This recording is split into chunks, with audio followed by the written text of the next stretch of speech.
Yeah, that's still not the first one, but yeah.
It was tiring. It was, Getting to the back.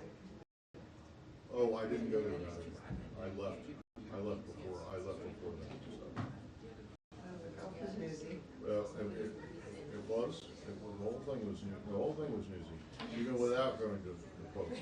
Syria, really?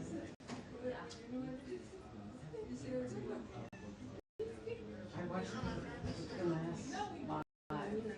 We carried it all live between 46 a.m. on Sunday morning. It was so great. Watching them give communion to 200,000 people. I mean, they should organize our wars or something. They really know what they're doing.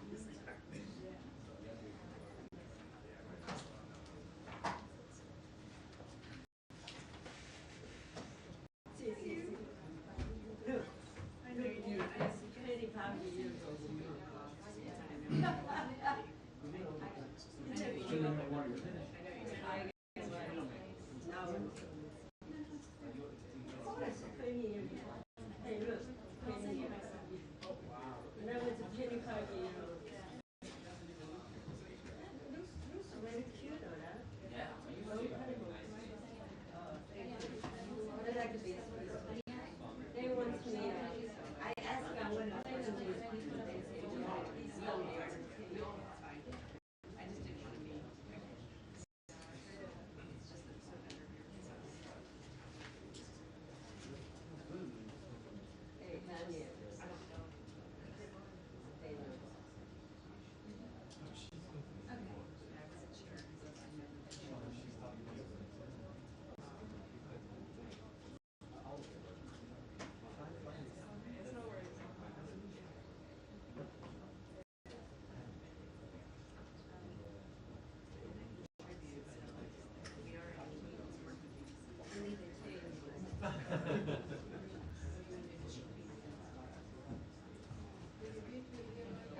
I missed you. I did. I missed you. I don't know. You could not have missed me because of Tommy Pigott. Thank you for taking care of him, being nice the first day and not so much the next day. But thank you, Tommy. Great job. I'm very, very proud and honored that you were standing up here. Thank you. I appreciate it. Thank you, everyone, for being here. Welcome aboard. Daphne smiling. That's a good sign. But she's always smiling. That might be a bad sign. I don't know. We do, of course, have a statement and a few announcements here. And thank you again all for being here. We condemn the heinous murder of 2 staff members from the Israeli embassy in Washington, D.C. last night. Every day we talk about in this room the aftermath of one of the most obscene attacks on Jews in history. The October 7th massacre was a reminder to the world that Jew hatred and murder is the hallmark of terrorists and monsters around the world. The envy feeding this hate is thousands of years old. It is now the 21st century, and it is time for the barbarity to end. While this obscenity happened in Washington, D.C., we have a president and a secretary of state that recognize the importance of saying, enough is enough, and genuinely, never again. There is a reason why we stand in solidarity with Israel. There is a reason why we stand with our partners at the Israeli embassy. And there is a reason why we stand with the Jewish people here in the United States and around the world. Because America has a history of not allowing the monsters among us to destroy life, the future, and everything that matters. The Department of State's Diplomatic Security Service is providing ongoing support to the D.C. Metropolitan Police Department and their investigation of this incident and coordinating with other federal and local law enforcement partners.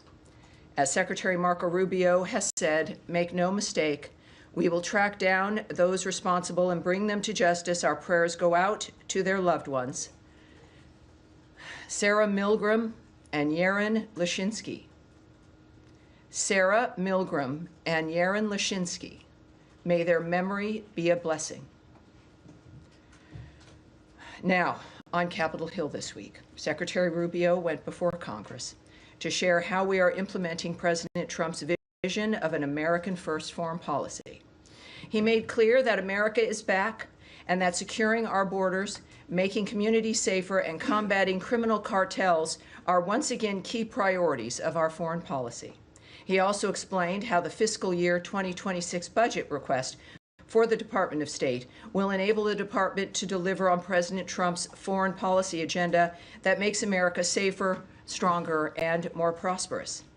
The budget request in the State Department's reorganization will ensure our ability to respond to the challenges of the 21st century on behalf of the American people. And now finally, ahead of Memorial Day, which I know we're all looking forward to, I want to recognize and honor the Americans who gave their lives to defend our freedom. Their bravery, service, and sacrifice represent the very best of America. The heroes of this country would have preferred long, enjoyable, quiet lives, but instead they answered the call when we needed them the most. Every day that we simply enjoy is due to the sacrifice of the men and women who died on the field. We will never forget those who've given all to defend our country, our way of life, and the American people. God bless all who have served and are serving our nation. And now, ready for your questions? Daphne, yes ma'am. Following the shooting last night, are U.S. embassies on any sort of special alert or thinking about any change in posture? I can't speak to security measures that are being implemented or being discussed or decided upon. What I did note in my topper is that, in fact, we are working certainly with the D.C. Metropolitan Police and the security of this building, of American diplomats, of diplomats throughout this city is of paramount importance to the United States of America. We act on that every single day, and certainly we're continuing to do that today and in the days that come as well.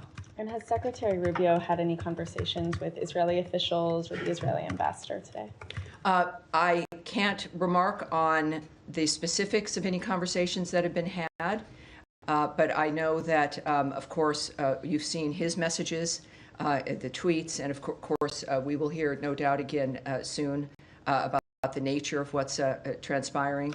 But I can tell you that he is, as all of us are, is heartbroken. We're all affected by this. It is something we deal with, in a sense, of course, every day. This administration, the secretary's work, the president's work, and often I don't know how they do it.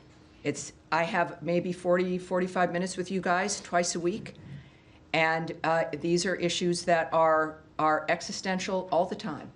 And I know that, again, my work is made easier because I know the people running this country care about life and about the condition of our lives. And so that's the most I can say, separate from certainly specifics of who they're speaking with. All right. Yes, Andrea Mitchell. Hi, thank you very much. A couple of questions about South Africa and also Sudan, if you don't mind. In South Africa, the State Department is empowered legally with deciding when a genocide exists.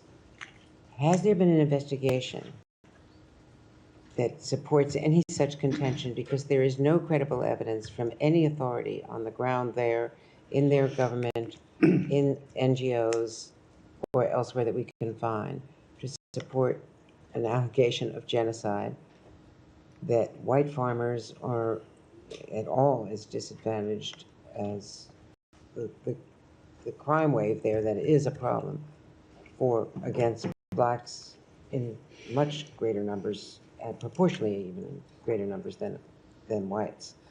The fact checkers have shown that the white crosses were put up as a protest against the criminal movement and against the death of the farmers. The crosses and the burial were all part of a protest against the criminality, not as described. So what information was given to the White House, if any, by the State Department, by the experts in the field, to support what was described as an ambush widely around the world of a South African visitor who had a celebrated background as a leader of a biracial government and someone who was jailed with Mandela and who has been one of the civic leaders of a new South Africa, as troubled as their history has been and as troubled as their current situation is. Well, I would say that, as we all knew, of course, the president has been very vocal about his concern about the violence, the nature of what's been transpiring in South Africa. The president did not come to the United States of America unaware of the position and the posture of the president and of the Secretary of State and of his administration. So I would argue against very much that there was some kind of an ambush. South Africa also has been facing a dynamic where there's been regular criticism, ranging from not just the collapse in some ways when it comes to the violence in civil society, but then the referral of Israel with the ICJ for the issues of genocide while ignoring Hamas, cozying up to Iran, the general choices that they've made. In the meantime, also, of passing a law that has allowed them to take property, to possess property of white Afrikaner farmers with no reason. One element is equity.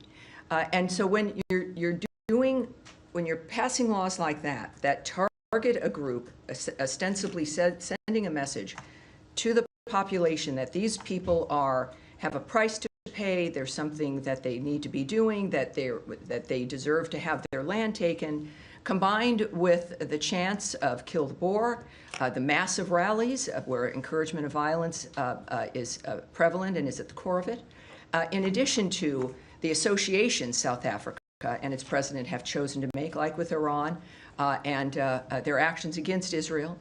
It creates a picture that is worthwhile having a conversation in the Oval Office.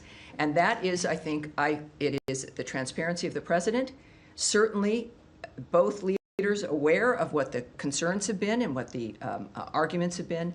So I don't think President Ramaphosa was somehow surprised or shocked at the fact that we have an honest man who's in the White House, who's spoken and continued to speak about violence and the trajectory of South Africa. No, what I'm just suggesting is that the facts matter with the credibility of the president, and that as it was explained in the Oval Office, and it has been explained elsewhere, that is a minority party, a protest party that is legally permissible, but that the white agricultural minister said in the Oval Office, that's why we joined the coalition, to make sure that they didn't get into the parliament, that they don't have power. They've been, they've been Well, yeah, in opposed. the nature of the weeds of something like that, where that individual, you saw also the larger video of the thousands and thousands of individuals in a stadium framework.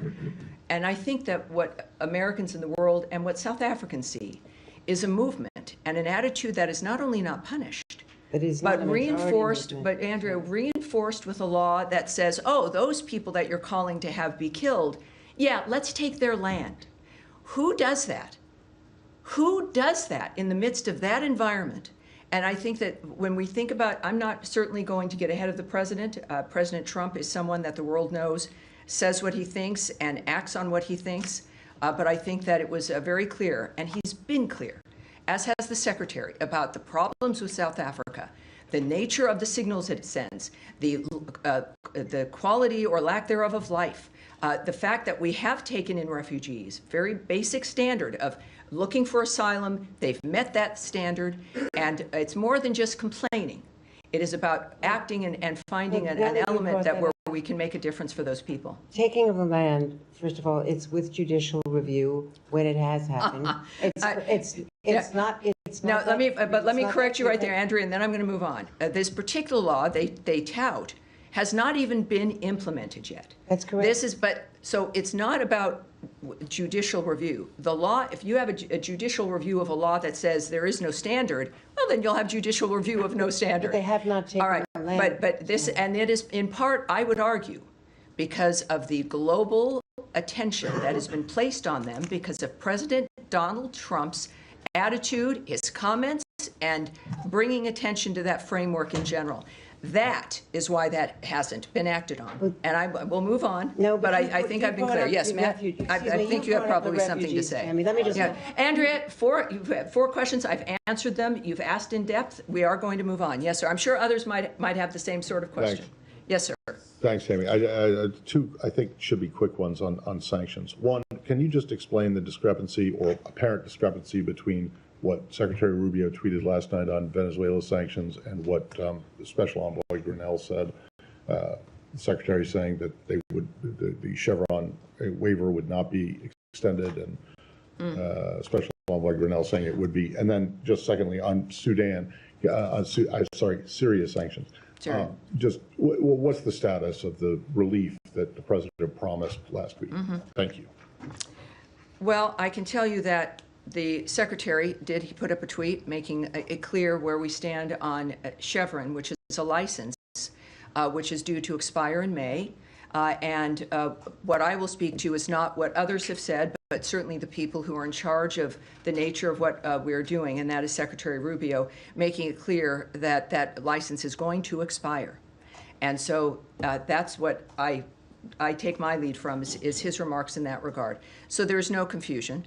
I think many people on every issue can have a lot of opinions, but I think clearly who we look to are the people who have the power to have the impact and who make the decision.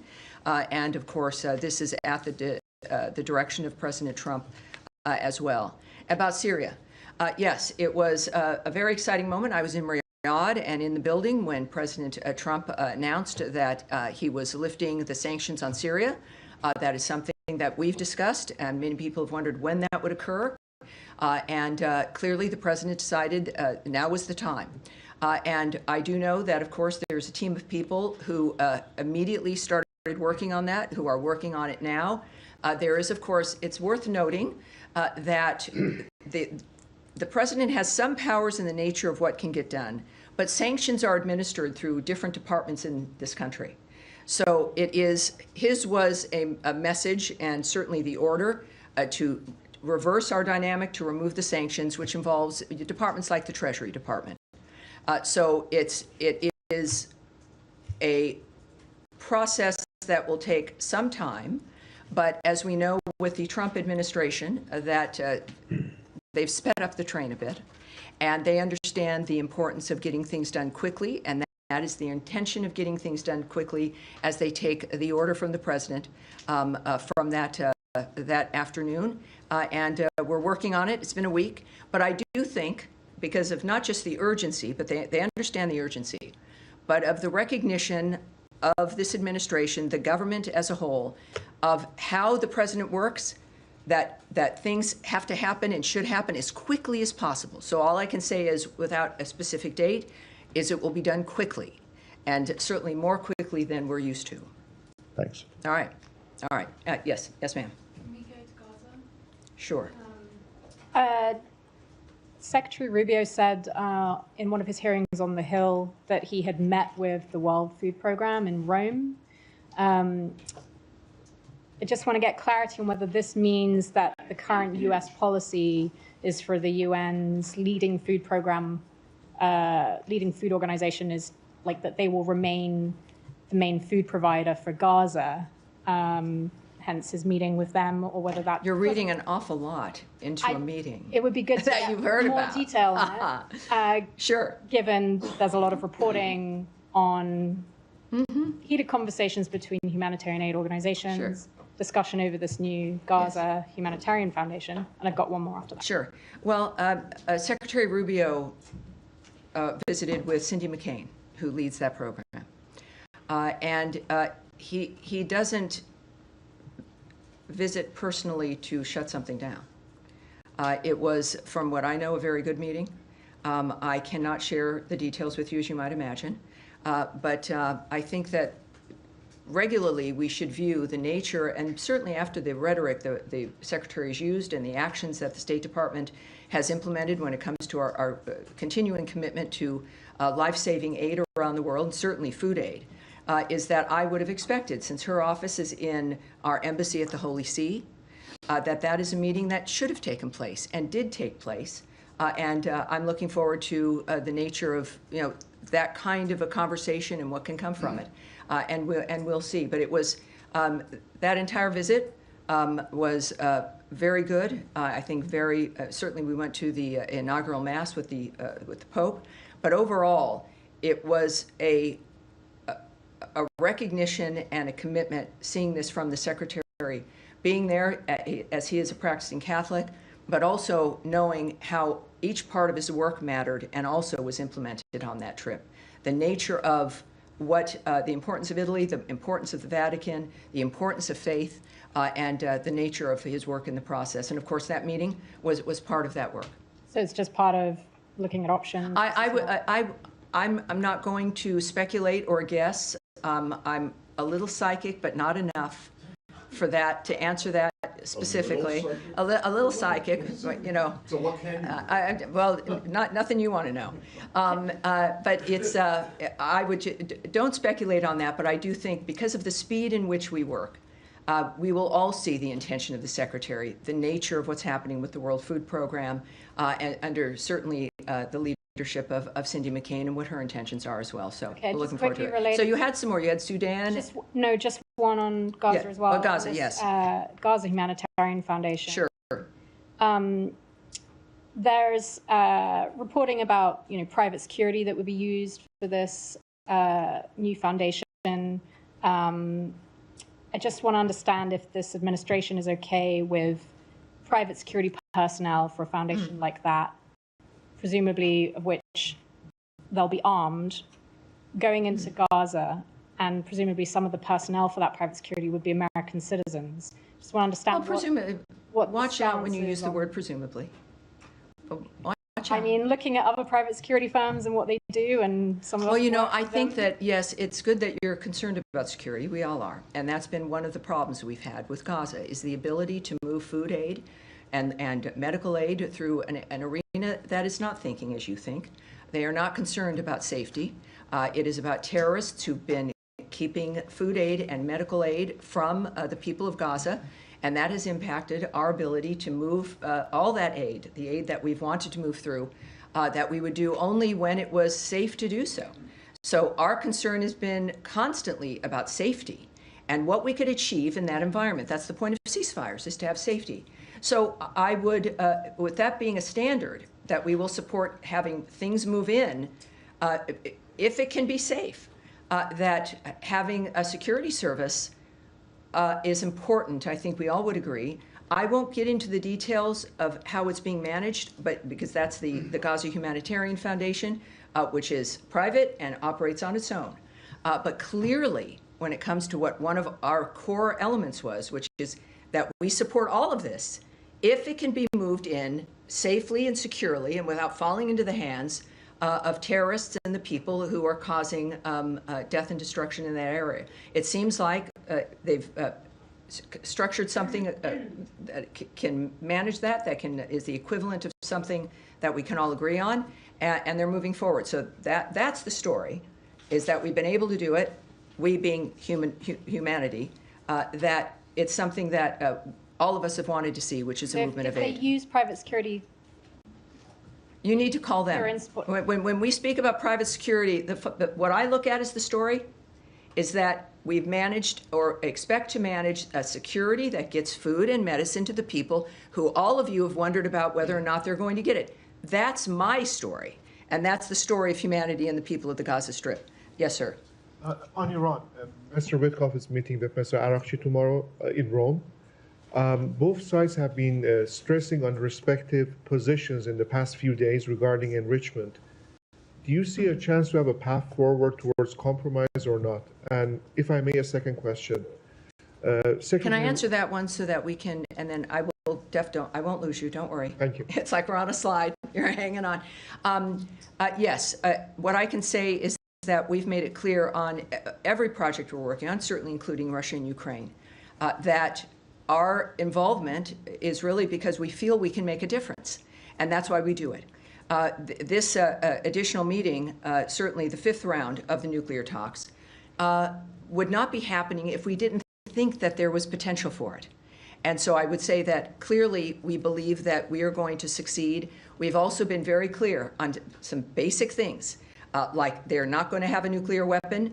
They've been very clear, most of our leaders have been, who've spoken on it, that this is about no enrichment, and the Iranians are at that table. So they also understand what our position is, and they continue to go. So we feel something's good enough for us to continue this work. Second Yes, sir. question. Secretary Rubio this week at the Senate Foreign Relations Committee said that the past four meetings have been focused on enrichment only. So other issues like Iran's support for the proxies, which is like a concern for the regional countries, are those issues going to be discussed later on, or are they going to be part of another round of discussions? Well, I'm not, again, part of the negotiating team, won't discuss what might be the plan. But just like an issue of needing a ceasefire before you discuss what the land is going to look like and what the nations are going to be doing after the fact, there's points that you have to get to before you discuss elements that might not even be a factor if you can't get to the bright line that allows us to move forward. And that bright line has been enrichment, certainly not getting a nuclear bomb, and those things have to be addressed. I say this because that's what I've seen them do, and being very specific, which is fabulous because nobody's guessing at what the goal is.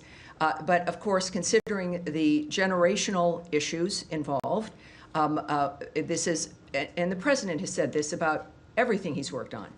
with the generational issues involved, that these cannot be solutions that last 6 months or are able to be broken in 18 months. Or in 3 years, you know, your 15-year-old is suddenly pulled into a war because now they're 18.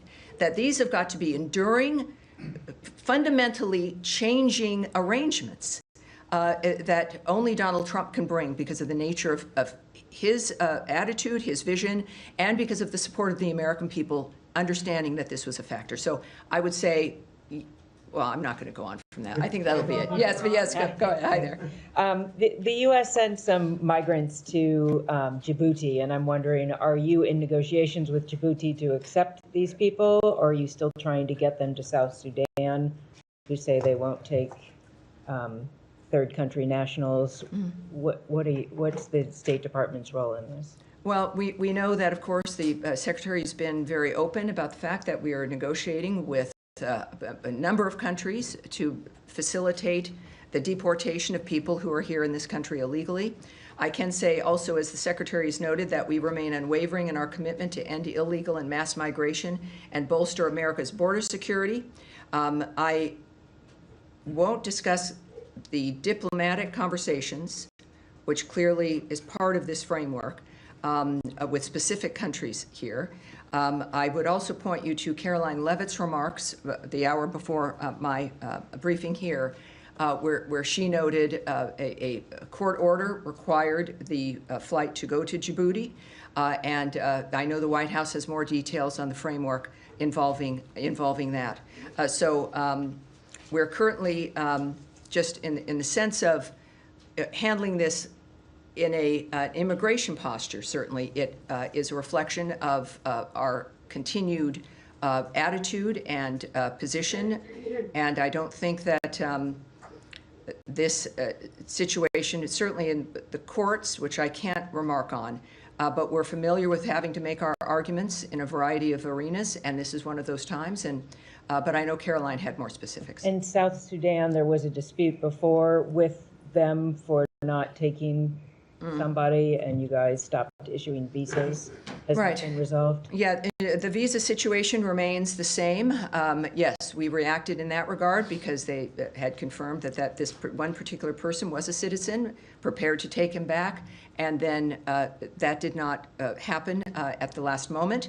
And so our response was, when you're having a diplomatic negotiation with a country, you're going to respond to certain situations. We can say that in the midst of that, in the aftermath, our posture on visas and all of that has not changed. And we've noted, of course, regularly that we monitor their behavior, their attitudes, which of course continues to matter to us. But we also are currently accepting certain diplomatic and official visa applications, and if eligibility is determined in that regard. And we do that, as always, on a case-by-case basis. So at this point, I have nothing more to report on that, except that it is still in place. Yes? Can I just ask a quick follow-up on Iran? Two Iranian sources told my colleague Fred Pleiken, who's currently in Tehran, that they are concerned about the sincerity of the United States heading into this next round of nuclear talks, and they think Trump is steering the conversation towards deadlock.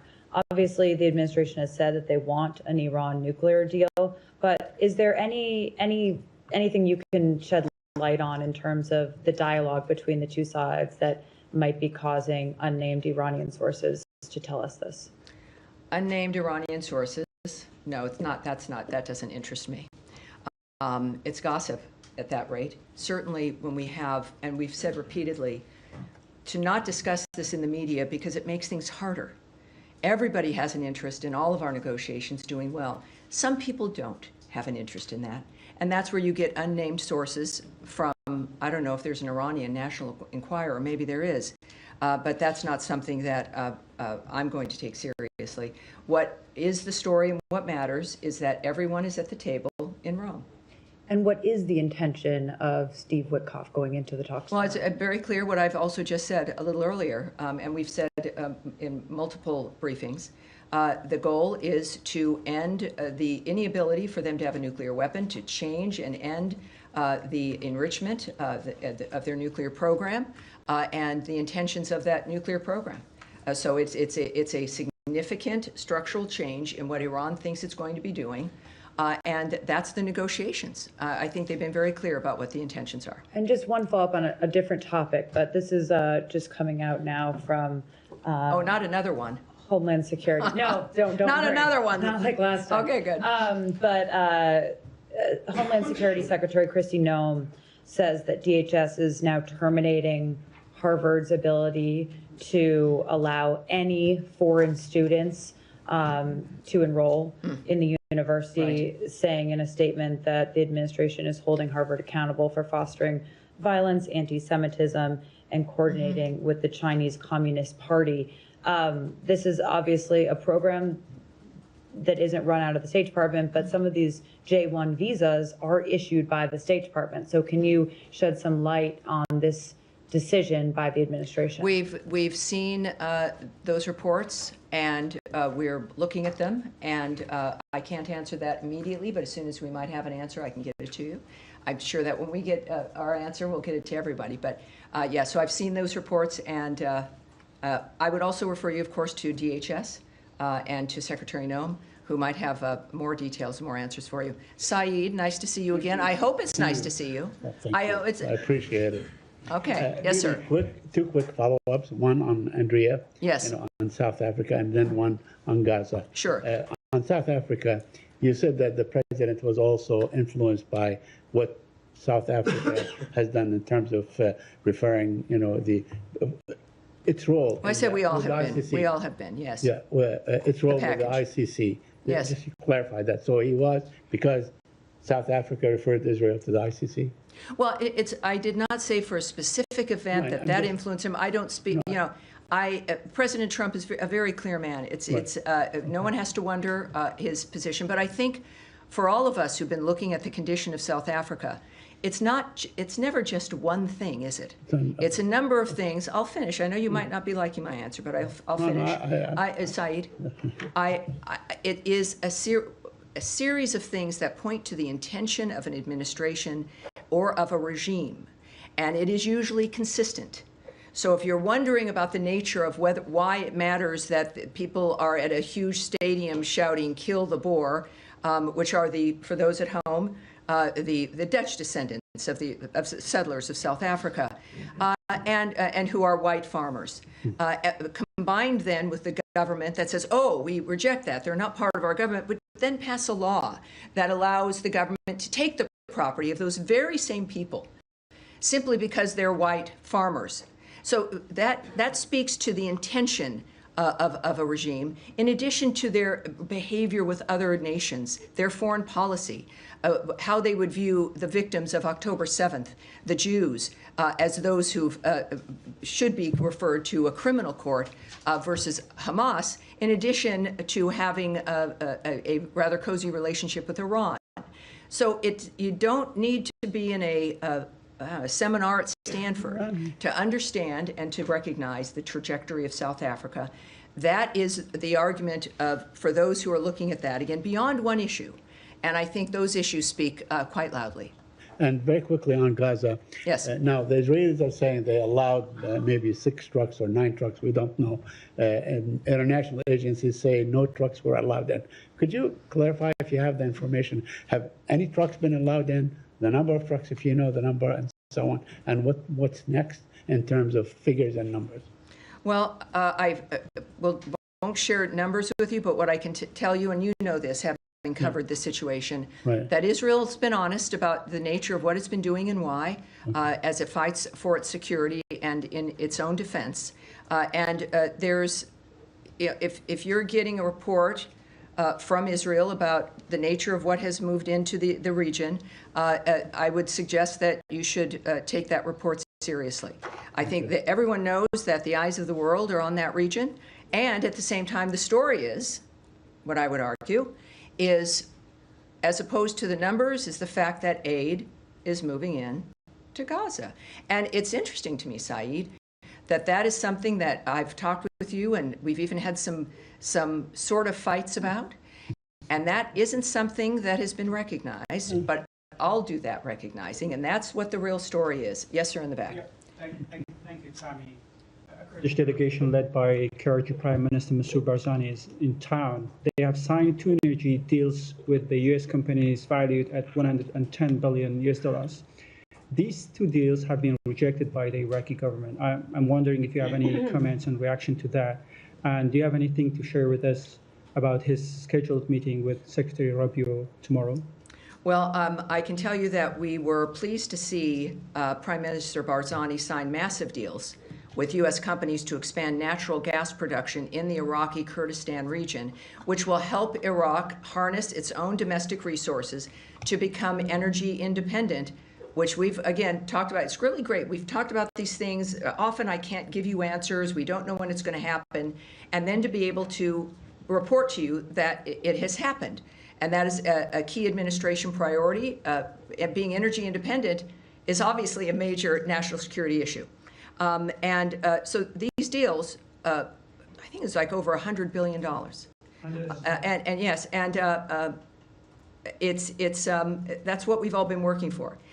So we support these deals, and we have encouraged Baghdad and Erbil to work together to get gas production to commence as soon as possible.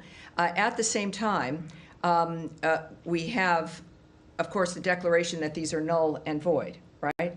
Yeah. Now, this is the kind of shenanigans that can be a problem. But we also know that, I'll give you a sense of our relationship with Kurdistan. The Kurdistan Regional Government Prime Minister and his visit to the United States signals our desire to strengthen the U.S. relationship with the Iraqi Kurdistan region.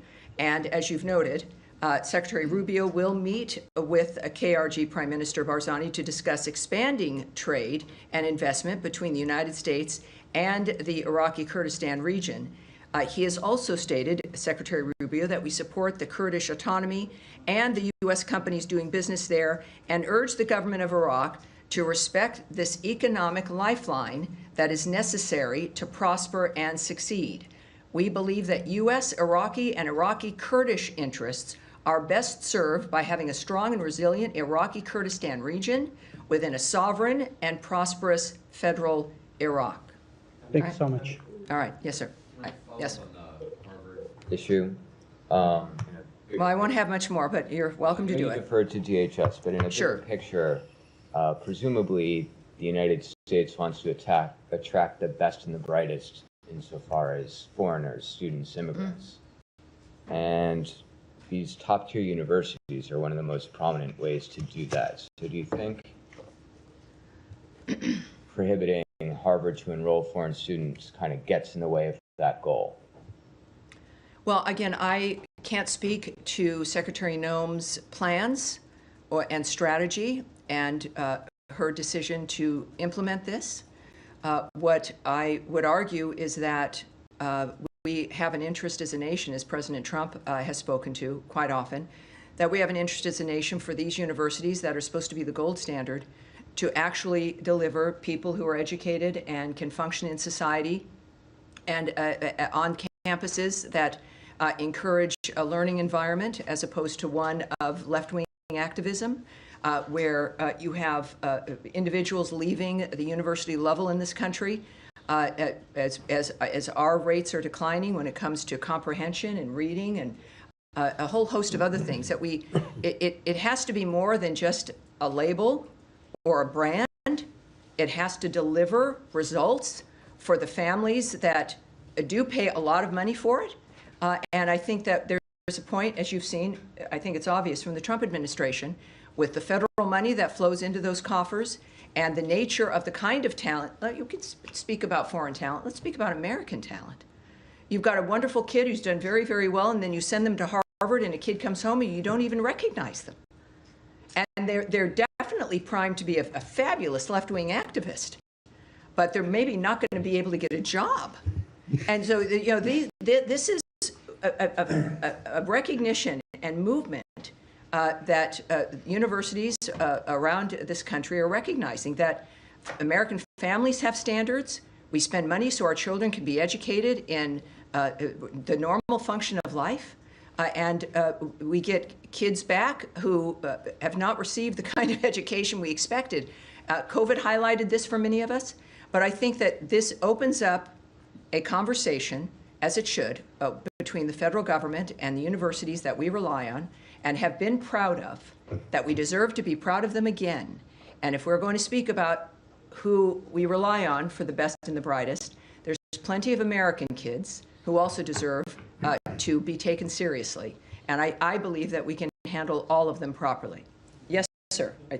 Thanks very much. My question is on U.S.-India relations. Secretary of State Marco Rubio and President Trump both are very famous in India. As far as the U.S. policies are concerned, most Indians agree with. I hear you're pretty famous in India. Yes, I am. All right, keep My going. question is, Madam, Yes, sir. As far as terrorism against India, recently in the state of Kashmir is concerned, innocent Indians tourists were massacred. Oh, yes, there. we all know that. Yes, ma'am. My question is that as far as talking with Pakistan is concerned, India's Prime Minister, Mr. Narendra Modi, and also Foreign Minister, Mr. Jaishankar, we both met with the Secretary Rubio and President. What they are saying is that as long as terrorism is continue against India, what they said by Pakistan supporters inside, that they have training centers inside Pakistan. Well, here's what I can say, and this is, and I understand your point, and what has been a generational concern about violence and terrorism in that region, certainly with the troubles between India and Pakistan, is that there is a ceasefire. Obviously, we know that we're very close to a full-scale war erupting. And what's very exciting and heartening is that America's involvement and assistance made a difference in that stopping, and a ceasefire that has continued.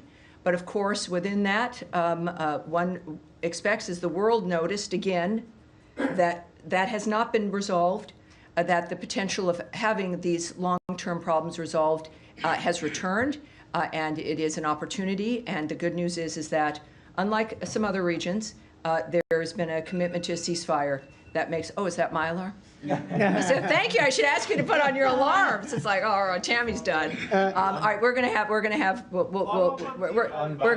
right, we'll have one more in the green jacket in the back. Yes, ma'am. Thank you, Tammy. Make sure her mic is on, just as she's in the back here. The sound here is. Two quick questions, Do you have any update on the peace deal agreement between Rwanda and the Democratic Republic of Congo, when we will see this peace deal signed? And also, can you tell us if both President Ramaphosa of South Africa and President Trump finally managed to overcome the difference, and we will see United States and South Africa working together? Well, I'll answer that one first. I think the meeting with the South African president in the Oval Office speaks to President Trump's generosity, and the fact that any leader feels comfortable going to meet him, even with difficult conversations and sometimes the problems that happen between two nations with different attitudes. So the fact that it's President Trump means, of course, there's always hope. It means, of course, there'll always be something for the future. And speaking of the DRC and Rwanda, another very good example of something that has been a generational issue, that we are, again, it's a long process, but they are taking the steps that we've asked of them to take, and that's also very promising. We can look for an update when it comes to what the new dates are and what else is expected, but what I can tell you is that continues.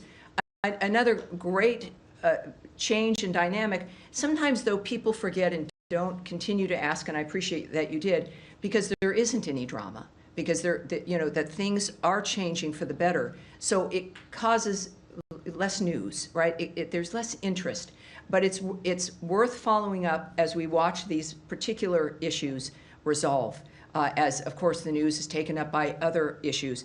But this administration is committed across the board to peace and prosperity, and it seems the world's giving them a lot of chances to act on that. We do one more. Yes, sir. My Italian friend right there. Two more. Yeah, thank you. Yeah, indeed, one is on about Italy, actually the Vatican. So I was there. Beautiful place, I know beautiful you place, were very there, moving. And there was also some conversation with Parolin, which is the Vatican Secretary of State. So are we seeing those conversations because we also have an American Pope that can actually better deal with our president? And how close are we to actually the negotiation at the Vatican? And then I have a second question on Russia. Yes, obviously the condition of the world existed before our new Pope Leo. I'm not a Catholic, but I'm very moved by the nature of that faith, and it was just a beautiful experience to be there. But I can tell you that, of course, the plans and the conversations with the Pope himself and certainly other leaders there was important. It always would be. If you're going to be in Italy for any reason and you're the leader of the free world, the Secretary of State of the free world, you want to meet with these people. This is why they're in their positions, is for that reason.